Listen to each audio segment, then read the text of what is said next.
अस्सलामुअलैकुम नाजरीन, आप देख रहे हैं सूबाई रंग टीवी और मैं हूं कमल ज़िया। सबसे पहले आपको अहम खबर से आगाह करते हैं। यहां पर आपको ब्रेकिंग न्यूज से आगाह करते चलें। ब्रेकिंग न्यूज़ सरगोदा से आपको अहम खबर से आगाह करते हैं। गुज़श्ता रात डकैती मुज़ाहमत पर ताजर का कत्ल कर दिया गया। ख़याम चौक में एहतजाज, ताजरों और लवाहिकीन की जानिब से ख़याम चौक को ब्लॉक कर दिया गया है।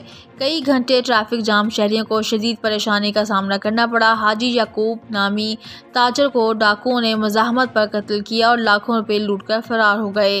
गुलाम अकबर इस वक्त हमारे साथ टेलीफोन लाइन पर मौजूद हैं। जी गुलाम अकबर, ताजरों और लवाहिकीन का मुजाहिरा हो रहा है, क्या मुतालबात रखे गए हैं? जी बिल्कुल, सरगोदा में एक अफसोसनाक वाक़या पेश आया। गुज़िश्ता रात पहले अफ्तारी के बाद ख़याम चौक में एक स्पेयर पार्ट वाली दुकान पर डकैती की गई। दौरान डकैती मुज़ाहमत करने पर डाकुओं ने फायरिंग कर दी, जिसके नतीजा में ताजर मोहम्मद याकूब नामी शख्स जो है वो जाँ बहक हो गया और डाकू लाखों रुपए लगती लूट कर जो है वो फ़रार हो गए, जिस पर आज लवाहिकीन और ताजरों की जानब से ख़याम चौक में शदीद एहतजाज किया गया। एहतजाज जो है वो कई घंटे जारी रहा और ख़याम चौक के चारों अतराफ जो है वो ट्रैफिक बुरी तरह जैम रही। शहरियों को शदीद इससे मुश्किलात का सामना भी करना पड़ा।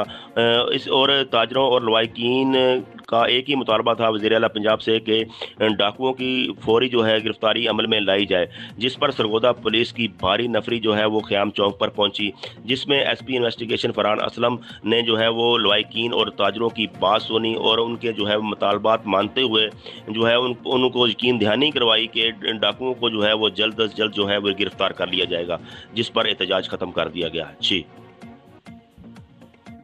गुलाम अकबर, आपका बहुत शुक्रिया तमाम तर तफसीलात से आगाह करने का।